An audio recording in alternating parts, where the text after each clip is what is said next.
Nggak ketinggalan ya rugi kali Ustaz.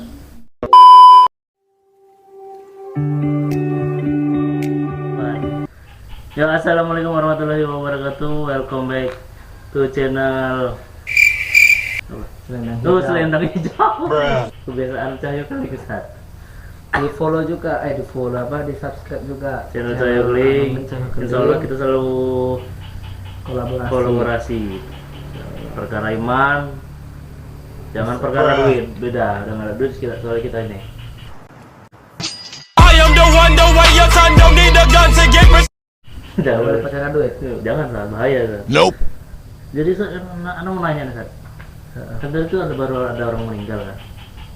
Katanya malaikat kubur itu datang setelah 7 langkah orang yang mengantarkannya. Nah, itu berarti di sana nggak ada siang nggak ada malam atau gimana? Pasti hari nanya itu sana siang atau malam? Siang atau malam ya. Nah, Jadi ini dah nih, jangan jawab nih. boleh. Satu, awak belum pernah ke sana. Ya, Macam tak betul je budak ni. ya itu. Yang kedua, ilmunya pun belum dapat yang kalau siang atau malamnya itu kan. Tapi yang namanya alam, namanya siang dan malam ini, yaitu ya sifat dunia, sifat bumi. Jadi kita hidup di bumi ini ada siang dan malam gitu. Sama kayak di surga. Di surga ada siang atau ada malam atau enggak ada. Entah ada dibahas, entah anak pun yang belum dapat ilmu tentang itu gitu. Tapi yang anak setahu anak belum tahu lah tentang ilmu kalau di surga, di kubur, di neraka ada siang atau ada malam. Karena udah beda alam. Ya, Macam kita lah dulu di alam roh. Ada siang atau ada malam. Kita nggak tahu ada yang jualan atau kita nggak tahu kan. Itu sifat dunia kan gitu. Sifat dunia. nggak mungkin pas lagi di kandungan Ada hujan. S. Goblok. Iya kan nggak mungkin ada yang jualan. Jadi sama kayak dalam rahim gitu kan. Di dalam itu ada siang nggak ada matahari dalam perut, putar kan berarti bulan. Nggak tahu. Iya. Emang kristal ya. Tapi kehidupan dunia ini, bumi ini, selagi belum Allah hancurkan, belum Allah kiamatkan, tetap ada siang dan malam. Tetap ada siang dan malam. Kalau di kubur ini kita ya Nggak tahu ya. Kalau kita belum sana kan. enggak lah, abang mau sana dulu. Nanti kalau kira-kira udah nggak aman, nggak nyaman, nggak minta balik. Soalnya Wait a minute. Kalau dikasih, alhamdulillah. Nggak dikasih, lanjutin. lanjutilah. Ini masalah kalau dia di alam kubur tuh itu memang sahih, memang tetap datang itu malaikat dan nakir itu tetap datang, munkar dan nakir untuk menanyakan. Nanti kita bahas lebih lanjut masalah yang terus. Ini ada nih, enak nih. Jadi beberapa hari yang lalu Ana ada datangi satu kajian majelis gurunya Ana. Beliau menyampaikan satu pembahasan yang penting, dan ini khusus untuk santri atau santri dan wali santri khusus nih. Bagaimana manfaat atau hadiah ganjaran untuk wali santri atau orang tua yang mempunyai anaknya tuh sedang ada di pesantren, sedang nyantri gitu, sedang belajar agama gitu. Ada nih keutamaan besar. Sebelumnya beliau itu menyampaikan satu hadis katanya. May yuridillah, ini diperhatikan nih bahasanya, terjemahnya. May yuridillahu bihi khairan. siapa yang dikehendaki Allah, yang dikehendaki sama Allah nih. Berarti yang berkehendak siapa? Allah. Allah. Yang mau Allah nih. Khairan. May yuridillahu bihi khairan. Siapa yang dikehendaki oleh Allah Subhanahu wa taala dengannya kebaikan, yufaqihu fiddin. Maka ciri-cirinya itu orang-orang yang Allah Subhanahu wa taala mau dia memperoleh kebaikan, ada ciri-cirinya. Ciri-cirinya itu yufaqihu fiddin. Allah pahamkan untuknya tentang agama. Tentang agama. Jadi kalau masuk ke dalam pesantren ini kan ini calon paham agama nih. Ya kan? Calon-calon yang akan paham tentang agama, tentang mempelajari agama. Yufaqihu fiddin. Berarti orang-orang yang nyantri itu anak-anak santri itu bukan sembarangan karena kemauan bapaknya, mamanya, enggak. Kemauan orang tuanya, neneknya, kakeknya. Bukan sekedar kemauan dirinya, tidak. Tapi itu semata-mata memang karena maunya Allah. Udah jalannya udah. Jalan kebaikan. Jadi yang dibilang kebaikan itu apa? Apa aja kebaikannya itu?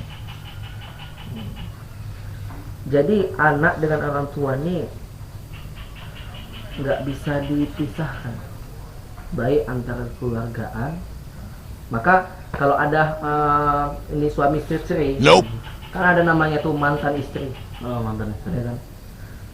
Mantan istri. Mantan istri. Ya, Oh jadi lu yang masih suka bukan dari mantan. Penyakit dicari. Mantan istri, ya kan? Tapi nggak ada mantan anak. Nah, ya benar. Karena memang nggak bisa dipisahkan. Kemudian walaupun itu kata orang itu udah pisah dari kakak gitu. Karena itu anak kandung gitu. anak kandung itu nggak bisa dipisahkan. Kemudian bukan hanya antar kekeluargaan, akan tetapi tentang amal ibadah sangkut paut antara anak orang tua dengan Allah itu pun nggak bisa dipisahkan. Gitu. Ada imbas-imbasnya juga. Gitu. Maka masuk dalam sebuah hadis riwayat Muslim. Sering nih, ini masyhur nih, terkenal nih hadis. Apabila mati seorang manusia, semuanya terputus, amal ibadahnya terputus. In qata'a amaluhu, terputus semuanya. Illa min salasatin, kecuali tiga perkara. Ada riwayat-riwayat lain yang menyebutkan ada yang lebih dari tiga tuh ada. Ini yang masyhurnya ada tiga. Yang pertama apa? Shadaqatin jariyah, sedekah jariyah. Jadi amal ini, pahala ini, ganjaran ini nggak akan putus selama sedekahnya itu bermanfaat terus, nggak hilang. Contoh sedekah masjid, sedekah buat masjid. Buat masjid. Selama masjid itu aktif, digunakan, belum kiamat, bumi ini belum Allah hancurkan, terus mengalir. Orang yang sedekah masjid itu udah meninggal, udah wafat, itu terus mengalir tuh pahalanya. Berarti orang yang sedekah tanah wakaf untuk kuburan, Iya, jangan juga mengalir lah. sampai dibangkitkan. Iya, itu kan ibadah. Itu kan ibadah itu. Itu istilahnya dibilang tempat orang beribadah juga itu. Dalam arti kata beribadah seperti apa? Yang namanya ibadah apa? Tempat orang beramal. Oke, ada sebuah hadis juga yang menjelaskan. Barang siapa nih yang melaksanakan daripada fardu kifayah. Fardu kifayah ini kan seperti misalnya jenazah gitu. Misalnya memandikan, menyolatkan, memandikan, mengkafankan, menyolatkan, kemudian mengkuburkan, gitu kan. Itu fardu kifayah gitu. Kalau nggak ada kuburannya, bahaya. Jadi ada orang menyediakan kuburannya. Jadi setiap ada orang yang begitu banyaknya orang istilahnya melaksanakan fardu kifayah, ini orang yang mensedekahkan lahan ini pun juga dapat. Gitu. Gitu ya. Jadi tuh masalah yang tadi Al-Quran apa itu anak yang baru nyantri itu istilahnya, apa kebaikan atau ganjaran atau hadiah yang akan didapatkan dari kedua orang tuanya. Ini kita lanjutin yang tadi nih, yang tiga tadi itu. Yang pertama tuh sedekah jariah, kedua tuh ilmu bermanfaat. Jadi kalau kita orang tua atau kita guru atau kita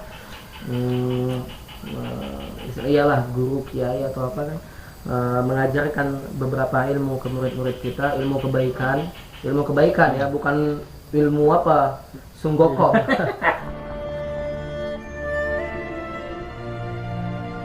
Ilmu hitam, bukan, ilmu kebaikan lah. Maka selama kebaikan itu diajarkan, diamalkan, diteruskan oleh murid tadi itu, dengan si murid tadi itu, maka itu sedangkan yang mengajarkan sudah wafat, maka ilmu tadi itu terus mengalir, pahala ilmu tadi itu mengalir. Yang ketiga apa? Anak yang soleh ataupun anak yang soleha kalau wanita gitu. Jadi memang kita belum memastikan atau belum meyakinkan bahwasanya orang yang masuk pesantren itu terus harus semua soleh, tidak. Tapi setidaknya kehidupan yang ada di pesantren itu adalah kehidupan anak-anak yang soleh gitu. Ciri-ciri anak yang soleh itu sholat tepat waktu, 5 waktu wajib dia kerjakan, apalagi pakaiannya dijaga, apalagi amalan-amalan zikran dijaga. Kadang bahkan kelalaian tuh nggak apa istilahnya dibatasin, seperti misalnya waktu bermainnya disertai dengan ibadah, dengan amal, sikit-sikit baca bismillah. Mau minum diajari adabnya. Bahkan ada pesantren-pesantren tradisional yang masya Allah full sunnah di situ, mengajarkan tentang kitab-kitab kuning. Coba belajar mengajar itu kan anak-anak soleh itu ya. Ada di pesantren pelajaran ini buat kamput. Ada? Nggak ada. Atau di apa ini cara nembak perempuan. Oh iya, bukan. Kan nggak ada gitu kan, nggak ada di pesantren itu. Jadi yang ini ciri-ciri anak soleh itu semua ada di dalam pesantren gitu. Jadi kalau kita orang tua mempunyai anak yang soleh atau soleha, itu menjamin bahwasanya kedua orang tuanya itu akan selamat, aman, tentram di negeri akhirat. Maka cocok kali ini Ustaz Ana pun ada bilang kayak gini. Jadi selama anaknya ada di dalam pesantren, maka kedua orang tuanya ini secara apa sih kok dibilang, pokoknya selama anak itu ada di pesantren, orang tua ini sedang memegang tiket surga atau tiket keamanan di dalam kuburnya. VIP lah ya. Kenapa? Karena selama anak dalam pesantren, dia terus dalam kehidupan atau dalam lingkungan sifat-sifat anak yang soleh gitu. Sifat-sifat anak yang soleh gitu. Itu jarang tuh anak santri itu ngelawan sama gurunya, itu jarang. Anak yang soleh itu berbakti sama kedua orang tua, kepada orang tua. Orang tua itu 3, orang tua kandung, orang tua mertua, yang ketiga nih guru. Kan ciri-ciri anak soleh tuh patuh sama orang tua, ya nggak? Tapi apa namanya yang di baru-baru ini kan lagi viral tuh, santri yang bunuh gurunya. Wow, sungguh pemikiran yang bodoh. Itu kayak mana tuh? Itu panjang pembahasan, Pak. Kita nggak bisa ambil mentah judulnya aja, ya kan? Dibunuh gurunya gitu kan. Pokoknya gurunya tokek yang dibunuh, atau gurunya cicak gitu kan, cicak yang dibunuh, kita nggak tahu. Itu mesti kita selidiki itu nantilah, ya kan. Tapi secara umum itu anak santri diajarkan untuk patuh kepada orang tuanya gitu. Jadi selama anak itu ada di pesantren, orang tuanya itu memegang tiket keamanan di akhirat. Tapi kalau anaknya udah nggak di pesantren lagi, nggak di pesantren lagi, berarti kata tuh sporing deh, cabut Sporing lapar pulang. Macam tak betul je budak ni. wah itu dia. Jadi pulang nggak balik lagi ya kan. Bukan berarti tamat ya. Karena kan tamat ini kan guru yang menentukan. Ini kok udah bisa nih keluar. Kenapa? Karena dengan di luar pun tanpa suasana, tanpa lingkungan kebaikan, dirimu udah bisa baik gitu. Oh, ini enggak, ini keluar beda nih. Ditarik. Gara-gara gatel-gatel nggak tahan, ditarik. Misalnya, wah aku nggak bisa nih anakku gatel-gatel, udah aku tarik aja sekolah, udah nggak usah pesantren lagi. Gitu. Misalnya entah enggak lah, istilahnya enggak mau di pesantren lagi lah, kalau dibilang kan. Sekolah formal kalau memang bagus ya bagus gitu. Kalau memang ngikuti pendidikan, karena sekolah formal pun diajarkan kebaikan juga gitu. Tapi memang kalau pesantrennya memang harus diakui lah, kebaikan itu dunia wal akhirat kan gitu. Jadi selama dia tarik itu anak, iya kalau anaknya itu di luar sholat, atau kalau anaknya itu di luar itu berbakti kepada orang tua, itu lain cerita, masih selamat itu. Tapi kalau enggak, dibalikkan tuh tiket surganya dan tiket keamanan di akhirat itu dibalikkan. Maka beruntung orang tua yang wafat, akan tetapi anaknya masih ada dalam pesantren. Masya Allah nih, berlimpah-limpah kebaikannya nih. Nggak mungkin anak tuh dalam pesantren lupa sama maknya. Untuk dalam pesantren, maknya belum wafat aja pun didoai, rindu kangen, nggak mungkin dia nggak ingat sama maknya kan gitu. Apalagi yang bukan hanya berjarak antar kampung, tapi berjarak antar dunia wal akhirat gitu kan. Mau jenguknya tuh kalau nggak mak yang hidup atau dia meninggal kan gitu kan, nggak mungkin, nggak ada tuh orang yang mati hidup lagi kan. Emang apa sih nggak boleh? Sombong amat. Dari situ, masya Allah, ya, patut kita kita respon mengenai pembahasan penting bagi orang tua yang punya anak yang di pesantren. Ini kita harus istilahnya tuh betul-betul kita jaga anak kita tuh harus tetap dalam pesantren gitu.